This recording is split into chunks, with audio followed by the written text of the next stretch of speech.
Komisi Pemberantasan Korupsi hari ini batal memeriksa Menteri Pertanian Syahrul Yassin Limpo. Mentan saat ini tengah berada di India. Jumat ini adalah jadwal pemanggilan pertama Syahrul Yassin Limpo. KPK telah memeriksa puluhan orang soal dugaan korupsi di Kementerian Pertanian sejak awal 2023. KPK minta Mentan kooperatif membantu proses penyelidikan dugaan korupsi di Kementerian Pertanian. Lewat pesan singkat, Wakil Ketua KPK Nurul Gufron bilang, yang bersangkutan memberitahu KPK bahwa yang bersangkutan terjadwal kegiatan ke India dan meminta agar pemeriksaan ditunda ke tanggal 27 Juni 2023.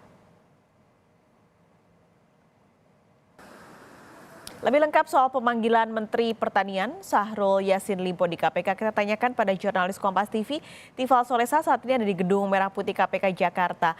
Tifal, jadi setelah absen hari ini, adakah info kapan penjadwalan ulang Syahrul Yassin Limpo?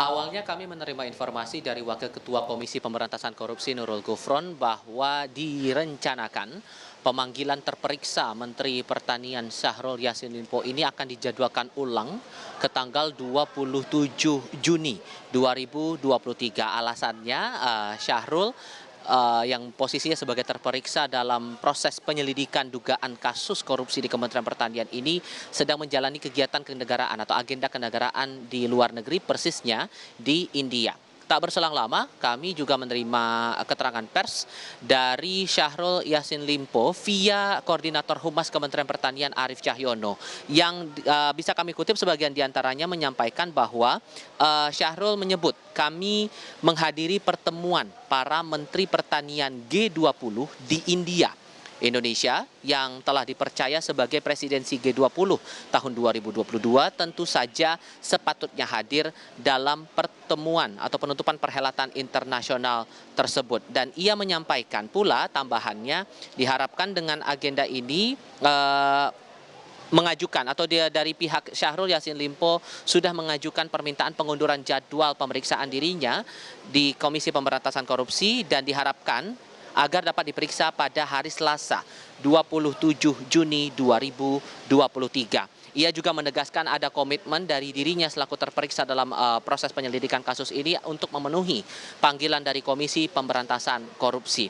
Nah, setelah itu kami juga menerima keterangan lebih lanjut dari otoritas KPK soal jadwal pasti kapan Syahrul ini diperiksa di KPK. Di Gedung Merah Putih persisnya, Ali Fikri selaku juru bicara ataupun juga Kepala Bagian Pemberitaan KPK menyampaikan bahwa tim penyelidik segera mengirimkan kembali undangan permintaan keterangan dimaksud untuk dapat hadir pada Senin tanggal 19 Juni 2023. Ia menyampaikan bahwa permintaan keterangan terhadap terperiksa Syahrul ini dibutuhkan sehingga segera dapat dilakukan analisis untuk menentukan sikap berikutnya pada tahap proses penyelidikan ini. Ini juga menjawab sejumlah kabar yang awalnya kami terima dari beberapa sumber begitu soal posisi dari Syahrul yang kemungkinan tidak bisa hadir awalnya, tapi sudah dikonfirmasi oleh kedua belah pihak, baik itu dari otoritas KPK maupun juga dari pihak Kementerian Pertanian. Paskalis. Ini sebenarnya untuk pemanggilan yang harusnya dilakukan pada hari ini lalu dijadwalkan ulang rencananya pada pekan depan hari Senin, apa sebenarnya yang mau digali KPK dari Menteri Pertanian? Sayangnya ini tidak dibeberkan lebih detail ya dari pihak KPK soal apa kasusnya, kemudian spesifik tindak pidana yang dilakukan ini seperti apa. Tapi dari otoritas KPK hanya menjelaskan bahwa ini masih dalam tahap penyelidikan. Baru tahap awal mengumpulkan sejumlah bukti dari sejumlah pihak yang sudah diperiksa. Total pihak yang terperiksa sejauh ini disebut ada puluhan orang. Ini dugaannya korupsi di Kementerian Pertanian. Tapi spesifik lebih detailnya lagi ini tidak dijabarkan lebih lanjut oleh KPK, baik itu dari Kepala Bagian Pemberitaan Ali Fikri maupun juga Ketua KPK Firly Bahuri. Tapi yang bisa dipastikan di sini bahwa ini pengusutannya masih tetap akan dilakukan dan pemeriksaan terhadap Syahrul Yassin Limpo ini sepenuhnya menjadi proses yang untuk mengumpulkan bukti-bukti awal apakah dinyatakan ini ada indikasi pidana yang cukup kuat sehingga layak untuk dinaikkan status hukumnya dari tahap penyelidikan menjadi penyidikan. Ini pun juga harus kami tunggu keterangan pasti dan sejauh mana proses yang dilakukan dilakukan oleh KPK.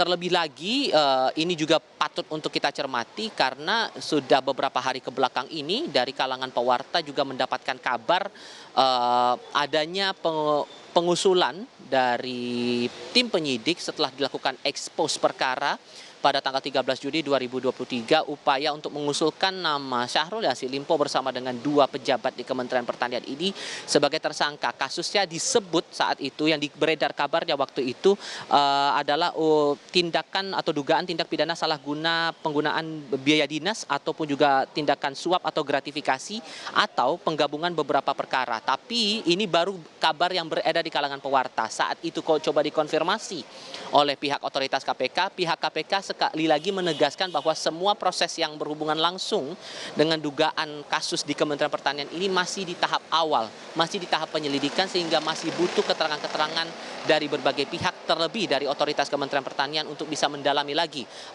kasus ini. Pak Skalis.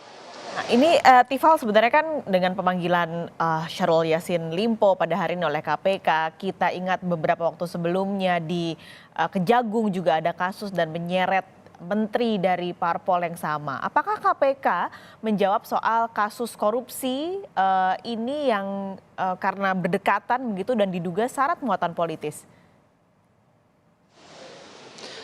KPK kemarin dalam kesempatan terpisah menyampaikan atau menegaskan lagi posisi dari pengusutan atau penyelidikan kasus yang dialamatkan kepada terperiksa Menteri Pertanian Syahrul Yassin Limpo ini murni proses hukum, tidak ada muatan politis. Dari Ali Fikri sempat menyampaikan kala itu bahwa sampai dengan saat ini permintaan keterangan masih terus dilakukan oleh sejumlah pihak kepada sejumlah pihak begitu, dan dari bagian-bagian tindak lanjut ini adalah upaya untuk merespons laporan masyarakat yang disampaikan kepada KPK terkait dengan dugaan kasus yang dimaksud atau coba yang ditelusuri oleh otoritas KPK. Sehingga ini yang menjadi bentuk penegasan dari KPK bahwa semuanya ini tidak ada muatan politis. Dipertegas lagi sikap itu oleh Ketua KPK Firly Bahuri selepas konferensi pers kemarin. Saat itu keterangan pers disampaikan terkait dengan pengusutan kasus suap tukin di Kementerian SDM. Saat itu Firly Bahuri menegaskan bahwa semuanya ini murni proses hukum dan tidak terpengaruh dengan kekuasaan apapun.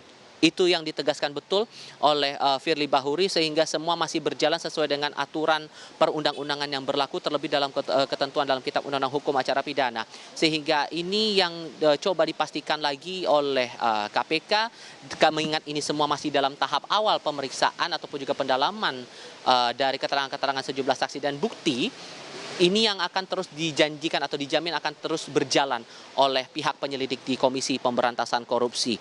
Dugaan ini bermuatan politis yang kemudian ditanyakan oleh kalangan pewarta ini tak lepas dari momen penetapan tersangka terhadap Johnny Gerard Plate yang saat itu berstatus sebagai Menteri Komunikasi dan Informatika sekaligus sebagai mantan Sekjen Partai Nasdem yang telah ditetapkan sebagai tersangka oleh Kejaksaan Agung untuk dugaan kasus suap proyek BTS 4G dari program Bakti Kementerian Komunikasi dan Informatika. Saat itu pun dari pihak Kejaksaan Agung juga menegaskan bahwa semuanya ini proses hukum, tidak ada muatan-muatan politis, terlebih itu diperkuat juga pernyataannya oleh pemerintah dalam hal ini Menteri Koordinator Politik Hukum dan Keamanan Mahfud MD. Proses masih berjalan, ini juga masih kami tunggu. Dan yang paling dipegang di sini adalah komitmen dari Syahrul Yassin Limpo sebagai terperiksa bahwa ia akan memenuhi panggilan berikutnya, mengingat hari ini masih ada agenda kenegaraan yang harus dilakukan oleh Syahrul Yassin Limpo. Pak Skalis. Tifal Solesa, terima kasih melaporkan langsung dari Gedung Merah Putih KPK Jakarta.